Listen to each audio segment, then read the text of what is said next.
Mi nombre es Elena Pérez y tengo 60 años. Mi vida siempre ha estado marcada por la fe. Creo en Dios y siempre lo he hecho, al igual que las generaciones de mi familia antes que yo. Mis abuelos eran personas muy devotas, eran seguidores de la fe católica y la vivían con fervor en cada aspecto de sus vidas. Mis padres heredaron ese mismo amor por la religión y me enseñaron a vivir de acuerdo a las enseñanzas de nuestra fe desde que era niña.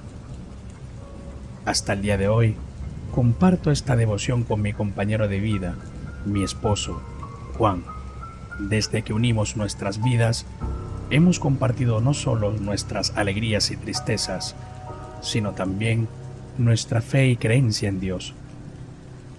Él, al igual que yo, se ha mantenido firme en su devoción y juntos, día tras día, nos esforzamos para vivir de acuerdo a los valores y enseñanzas de nuestra religión católica. Ambos entendemos y creemos profundamente en la importancia de la fe en nuestras vidas. Nuestra creencia en Dios no solo nos da fuerza y esperanza en momentos difíciles, sino que también nos ayuda a apreciar las bendiciones y alegrías cotidianas. Juntos, trabajamos incansablemente para mantener viva la tradición de nuestra fe, transmitiendo nuestras creencias y valores a nuestros hijos y nietos, cultivando en ellos el amor y el respeto por nuestra religión. En nuestro hogar, la fe es una parte integral de nuestra vida. Es el núcleo de nuestra existencia. No se trata solo de ir a misa los domingos, sino de cómo vivimos cada momento de cada día. Nuestra casa está llena de amor, bondad y compasión, valores que nuestra fe nos ha enseñado a valorar.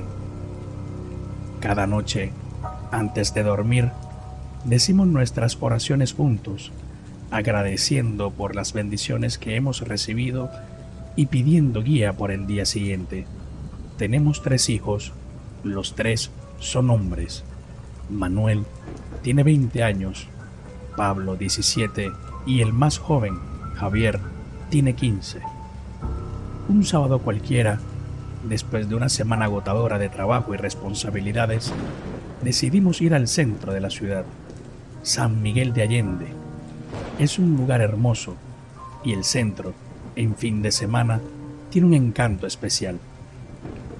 Nuestra mañana comenzó en un pequeño restaurante situado en una de las encantadoras calles del centro. Las mesas eran de madera rústica y el aroma del café recién hecho nos invitaba a empezar el día con una sonrisa. Desayunamos con calma, disfrutando de los sabores y de nuestra compañía familiar. Luego de saborear los últimos sorbos de café, nos dirigimos a caminar mientras disfrutamos de un helado. Después de la función, decidimos visitar un parque cercano. Era un lugar muy hermoso, rodeado de árboles y con mucha actividad. Fue allí donde nos topamos con un grupo de jóvenes, amigos de mi hijo Pablo.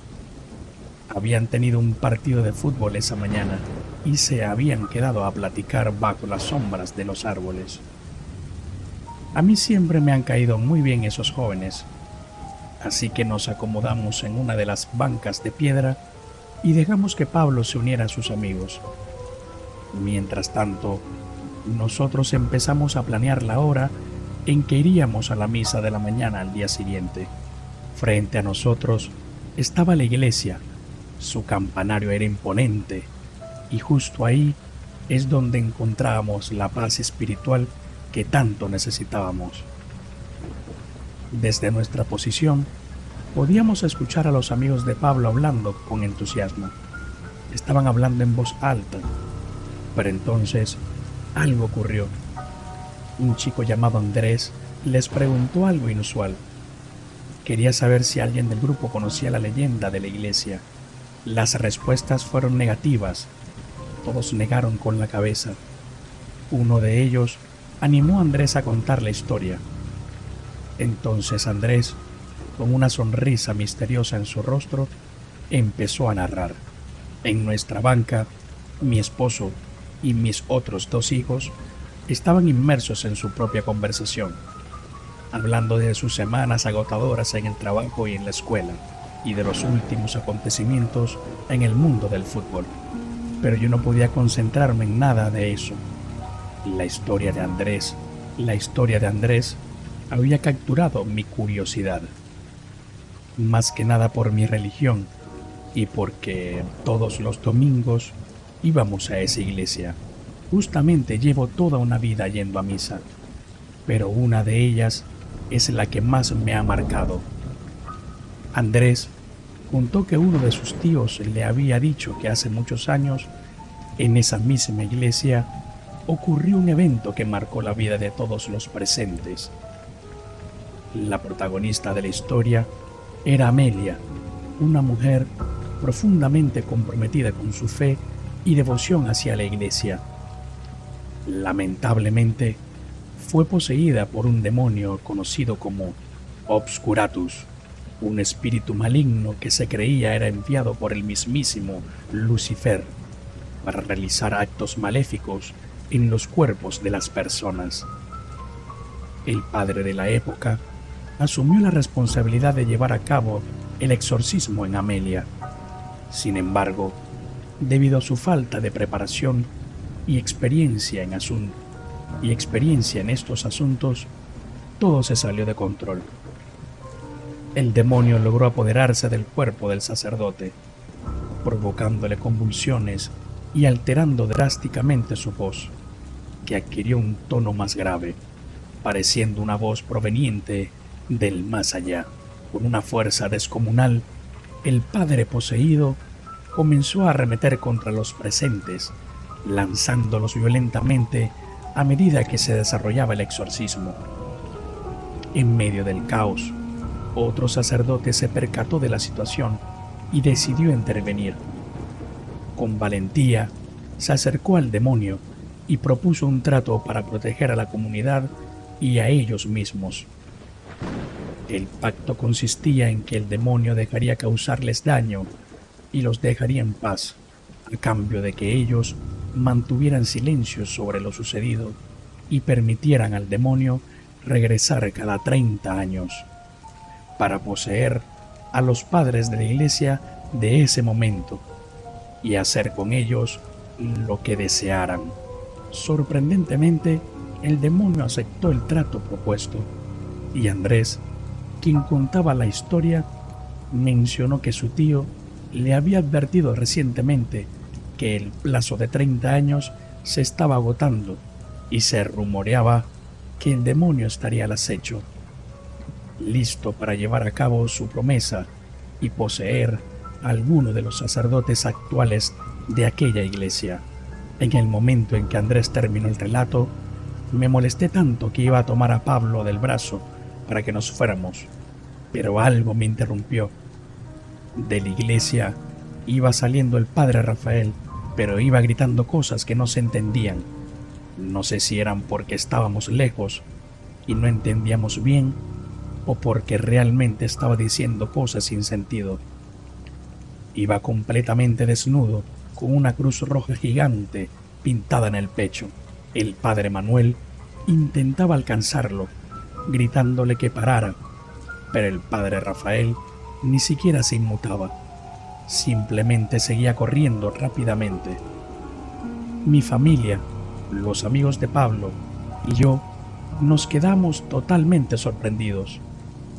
Andrés dijo que su tío tenía razón, que seguramente el padre Rafael estaba poseído. Yo les grité a mis hijos que nos fuéramos de ahí y tomamos un taxi que nos llevó a casa. Cuando llegamos todos estábamos sudando frío y cuando mi esposo quiso sacar el tema a relucir, le dije que no dijera nada, que esos eran rumores y que seguramente el incidente del padre Rafael tenía alguna explicación y mañana se lo preguntaríamos al padre Manuel. Sabía que mi esposo no había escuchado la historia que había contado Andrés, pero sí había escuchado cuando dijo que seguramente el padre Rafael estaba poseído. Para mí, todo lo que había contado el amigo de mi hijo era una completa falta de respeto hacia la iglesia, y no entendía cómo era posible que su tío fuera capaz de contarles esas historias tan retorcidas y falsas. Hablé en privado con Pablo y le dije que no mencionara nada sobre lo que su amigo había contado.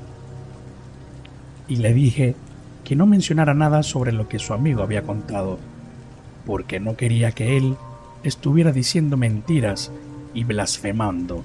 Pablo me dijo que no comentaría nada y que no me preocupara, pues él ya sabía que su amigo siempre contaba cosas que no eran verdad.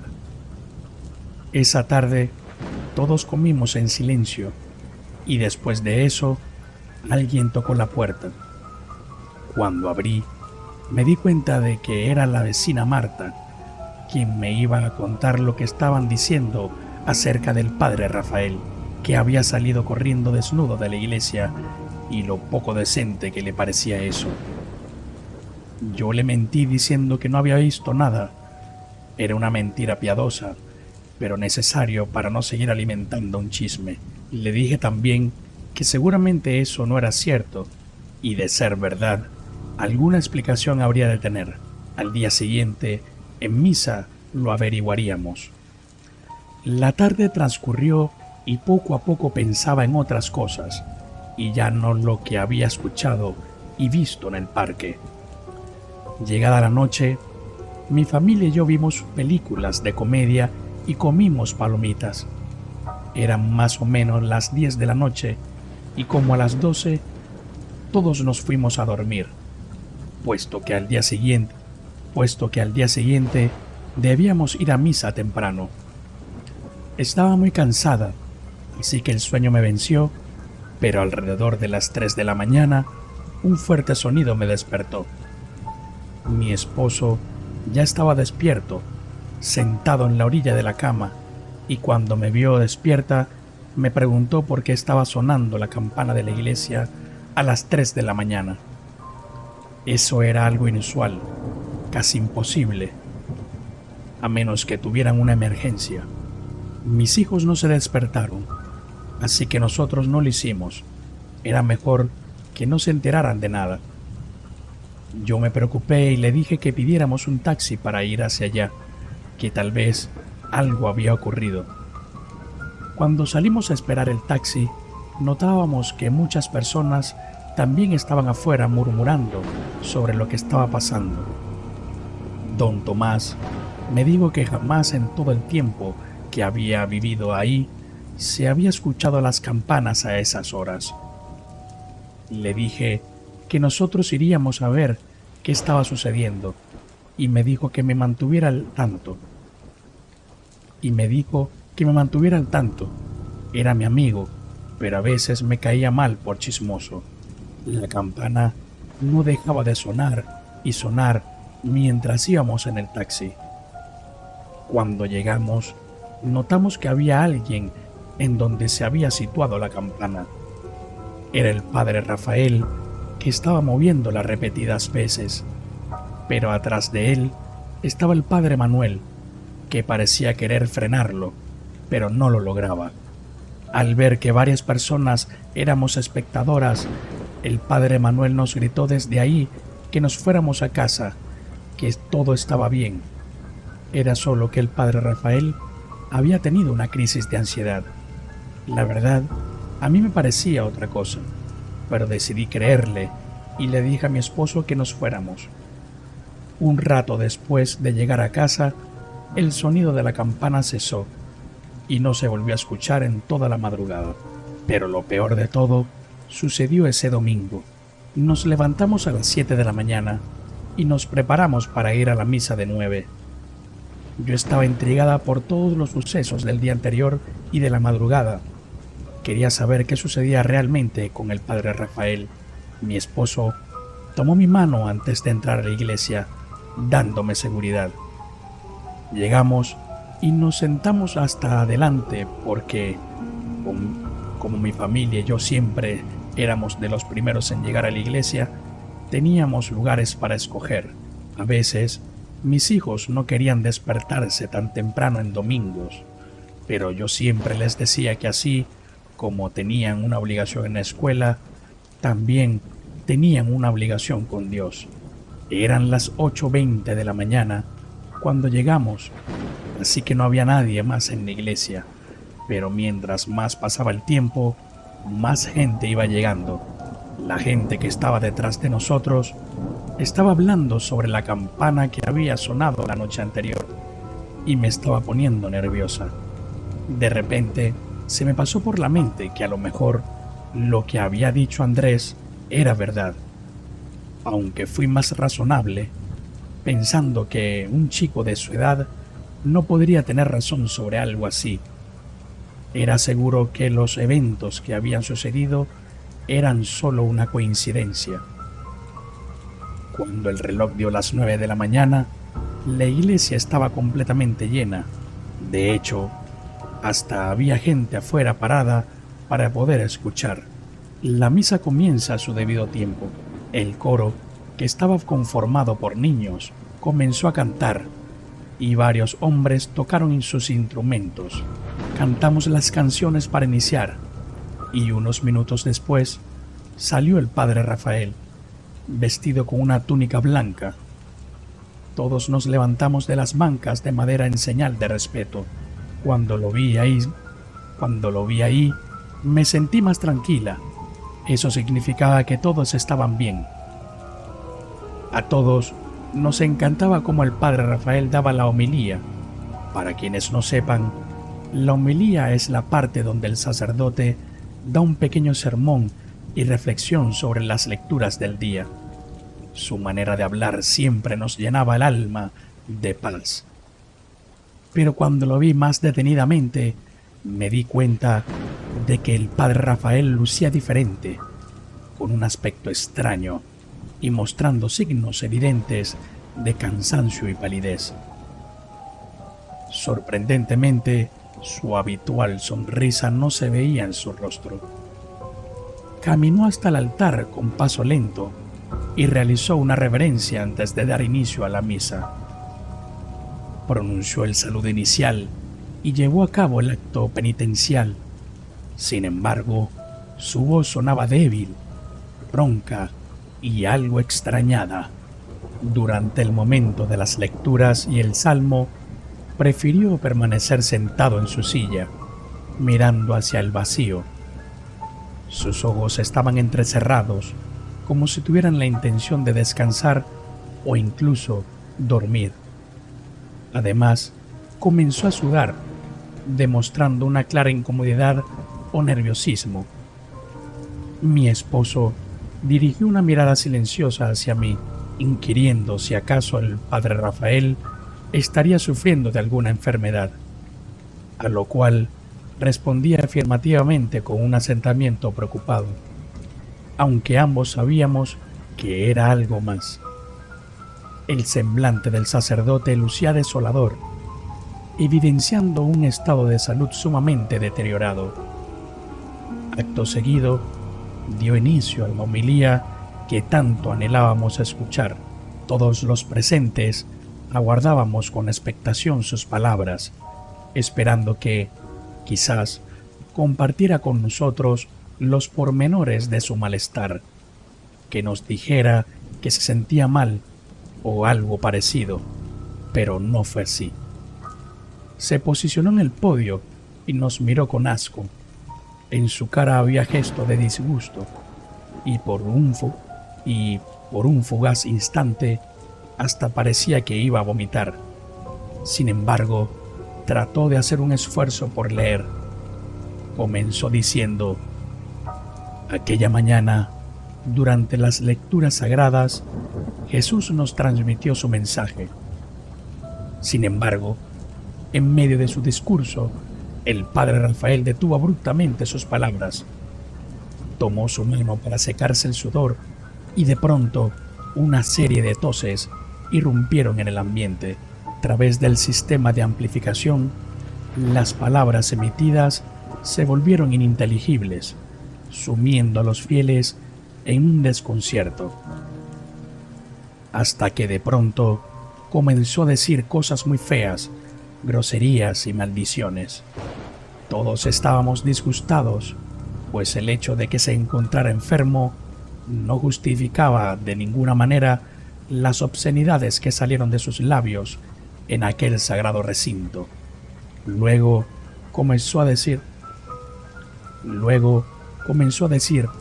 perdón, me corrijo, en las lecturas de hoy, y una vez más su oratoria se vio interrumpida. Su voz adquirió un timbre diferente, una profundidad siniestra. ¡Hijos de...! Alcanzamos a percibir. Los suspiros de incredulidad se propagaron entre las personas que estaban ahí. Incluso hubo abucheos. Todos escuchábamos las palabras que dijo a continuación, palabras que nunca olvidaré. Comenzó a aclararse la garganta y sus ojos se veían extraños hasta que dijo, todos van a arder en el infierno. Esa no era sin duda la voz que conocíamos del padre Rafael. En ese momento me di cuenta de que probablemente lo que decía Andrés era verdad. No entendía cómo es que su tío sabía esa información. Seguramente lo había escuchado de alguien más, pero me dolía en el alma saber que en la iglesia a la que acudíamos todos los domingos estaba oculto un horrible demonio y que probablemente se había adueñado de la vida del padre Rafael. Después de que todos escuchamos tan perturbadora declaración, algunos se levantaron y abandonaron el recinto eclesiástico. Los ministros, desconcertados, no sabían cómo actuar ni qué medidas tomar. El padre Manuel solo negaba con la cabeza, admitiendo su desaprobación y poniéndose muy nervioso. Mis hijos nos miraron buscando una respuesta, pero nosotros no la sabíamos. El padre Rafael comenzó a respirar con dificultad. Su cuerpo parecía desvanecerse, pero con determinación se aferró al podio para no sucumbir. Uno de los ministros, alerta ante su evidente desfallecimiento, se levantó de su asiento y corrió en su auxilio, sosteniéndolo para evitar su caída. Sin embargo, el sacerdote finalmente se desplomó, incapaz de resistir las fuerzas que lo abandonaban. Testigos de aquel dramático episodio, otras de las personas que estaban en la iglesia se acercaron rápidamente, brindando su apoyo y pronunciando gritos alarmados. Cargaron al padre Rafael en sus brazos y lo llevaron con premura hasta las oficinas parroquiales. La misa en aquella mañana había concluido de manera abrupta y sobrecogedora. El padre Manuel nos dijo que no nos preocupáramos, que el padre estaría bien, que solo estaba pasando por ataques severos de ansiedad. Nos fuimos a casa y no volvimos a hablar del tema. No les permití a mis hijos ni a mi esposo decir nada sobre el tema, pero no evitaba pensar por las noches qué había sucedido realmente con el padre Rafael. Y el siguiente domingo, el padre Manuel nos informó sobre la grave enfermedad que aquejaba al padre Rafael, aunque curiosamente omitió hacer mención de lo sucedido durante la misa anterior. El estado del sacerdote continuó deteriorándose y fue trasladado a un hospital especializado en trastornos mentales y emocionales. El tiempo pasó y aunque tratamos de mantenernos al tanto de su condición, no volvimos a ver al padre Rafael. En los meses que siguieron, la iglesia recibió la visita de varios sacerdotes interinos, quienes se hicieron cargo de las misas y de las actividades parroquiales. Pero la ausencia del padre Rafael dejó un vacío en nuestra comunidad religiosa. Los rumores sobre su extraña conducta durante la última misa que presidió se diseminaron entre los fieles, pero la mayoría de las personas se mostraron reticentes a creer en la versión de los hechos. Con el tiempo, la memoria de aquel domingo se desvaneció y la rutina regresó a nuestra parroquia. Hasta el día de hoy, No sabemos qué fue lo que realmente sucedió con el padre Rafael. Los informes médicos sugieren que sufría de una severa crisis de ansiedad, pero algunos de nosotros seguimos preguntándonos si acaso hubo algo más. Algo que las palabras de Andrés y la historia de Amelia y el demonio Oscuratus pudieran haber revelado. La fe sigue siendo un pilar fundamental en nuestras vidas, pero este acontecimiento nos recordó que, a veces, la línea entre lo sagrado y lo profano puede tornarse borrosa y que la realidad puede ser mucho más compleja de lo que imaginamos. La experiencia nos enseñó a no juzgar a las personas basándonos en esas apariencias y a recordar que, a veces, la verdad puede ser más extraña que la ficción. La fe nos guía y nos da esperanza, pero también nos recuerda que vivimos en un mundo lleno de misterios y enigmas. A pesar de todo, seguimos asistiendo a nuestra iglesia, manteniendo viva nuestra fe y recordando que, incluso en los momentos más oscuros, la luz de la esperanza siempre prevalecerá. Así, mi esposo, mis hijos y yo continuamos caminando juntos en esta travesía espiritual, confiando en que Dios guiará nuestros pasos y nos brindará la fortaleza para enfrentar cualquier desafío que se presente en nuestro camino. Y con esto cerramos capítulo, pero nuestra búsqueda continúa. Esto fue Cualquier Cosa.